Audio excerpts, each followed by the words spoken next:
हे आहेत कर्मवीर दादासाहेब गायकवाड सबलीकरण व स्वाभिमान योजनेचे लाभार्थी दिनेश दिलीप निकाळजे। माझं नाव दिनेश दिलीप निकाळजे, राहणार बाबुर्डी घुमट। आम्ही इंदिरानगर परिसरामध्ये पहिले राहत होतो। आम्ही मूळचे राहणार वजनी पिंपळगावचे, पण आता माझे वडील ते कामस्तर नगरमध्ये आले।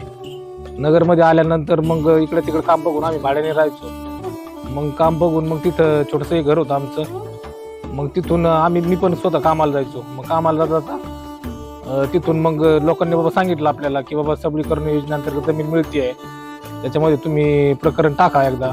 आता लोकांकडे कधी जमीन होती, आपल्याकडे आपण बी जायचो त्यांच्याकडे कामाला। मग त्यानंतर मग आम्ही विचार केला, मग आम्ही पण जायला लागलो। ऑफिसून जाता जाता मग तिथून फॉर्म आणून मग आपण भरून दिला त्यांना। मग त्याच्यामध्ये आपला नंबर बी आला।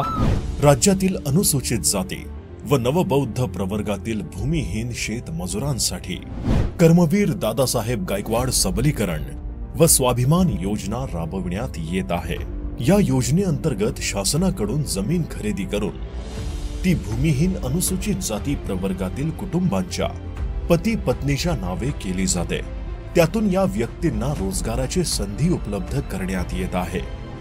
मी लहान होतो तेव्हापासून माझे पप्पा बिगारी काम करायचे, गवंडी काम करायचे, लोकांच्या शेतात मजुरी करायचे। तेव्हापासून मला वाटलं की आपलं पण शेत असावं, आपण पण शेती करावं। मग पप्पांना विचारायचं, बोलायचो मी, आपल्याकडे कमून वावर नाही, असं नाही तसं नाही, शेती नाही। पप्पावाला काहीच उत्तरच नव्हते देत। मी प्रिया दिनेश निकाळजे। माझं लग्न झालं त्यावेळेस यांच्याकडं काही जमीन नव्हती। त्यावेळेस ते असेच गवंडी कामाला जायचे। त्यावेळेस आमच्याकडे जमीनच नव्हती। नंतर त्यांना दादासाहेब गायकवाड सबलीकरण योजनेतून त्यांना माहिती भेटली की आपल्याला फॉर्म भरावं लागेल, आपल्याला जमीन भेटेल, म्हणून ते तिकडे गेले, फॉर्म भरला। त्यावेळेस आम्हाला नव्हतं वाटलं की आम्हाला जमीन भेटेल, पण आमचा त्याच्यातून नंबर लागला आणि आम्हाला 2 एकर 14 गुंठे जमीन भेटली। शेतमजूर म्हणून काम करीत असलेल्या निकाळजे यांना आपली स्वतःची शेती असेल असं स्वप्नातही वाटत नव्हते। मात्र कर्मवीर दादासाहेब गायकवाड सबलीकरण व स्वाभिमान योजनेचा त्यांना लाभ मिळाला आणि अशक्य वाटणारी गोष्ट त्यांच्यासाठी शक्य झाली। अहिल्यानगर मधील बाबुर्डी घुमट येथे त्यांना या योजनेच्या माध्यमातून 2 एकर शेत जमीन मिळाली आहे। पिढ्यानपिढ्या शेत मजुरी करणारे निकाळजे कुटुंब आज शेत मालक बनले आहे। एकेकाळी शेत मजूर असलेले निकाळजे आज स्वतःच्या शेतात कष्ट करून सोन्यासारखी पिकं घेत आहेत। शेतीच्या कामासाठी पत्नी व मुलासह कुटुंबीय त्यांच्या सोबतीला आहे। शेती पिकवण्यासाठी पाण्याची सोय व्हावी म्हणून शेतात शेततळेही त्यांनी बांधले आहे। आज त्यांचे संपूर्ण शेत बागायती झाले आहे। ते शेतात चांगल्या उत्पन्नांची पिके घेत आहेत। शेतीतून निघालेल्या उत्पन्नातून निकाळजे कुटुंब सुखी समृद्ध झाले आहे। माझं जे स्वप्न होतं रानात शेतीत काम करण्याचं ते पूर्ण झालेलं आहे। समाज कल्याण विभाग आणि भारत शासनाचे मी आभारी आहे। या योजनेमुळे समाजातील सर्व घटकांना समान संधी आणि समान सामाजिक न्याय मिळत आहे। या योजनेच्या माध्यमातून आपणही शेतमालक होऊ शकतात। नमस्कार, मी प्रवीण कोरगंटीवार, सहाय्यक आयुक्त सामाजिक न्याय अहिल्यानगर। आपण आत्ताच बघितलात दिनेश दिलीप निकाळजे यांनी कर्मवीर दादासाहेब गायकवाड सबलीकरण योजनेचा लाभ घेतलाय। त्यांच्याप्रमाणेच आपल्याला देखील या योजनेचा लाभ घेता येईल।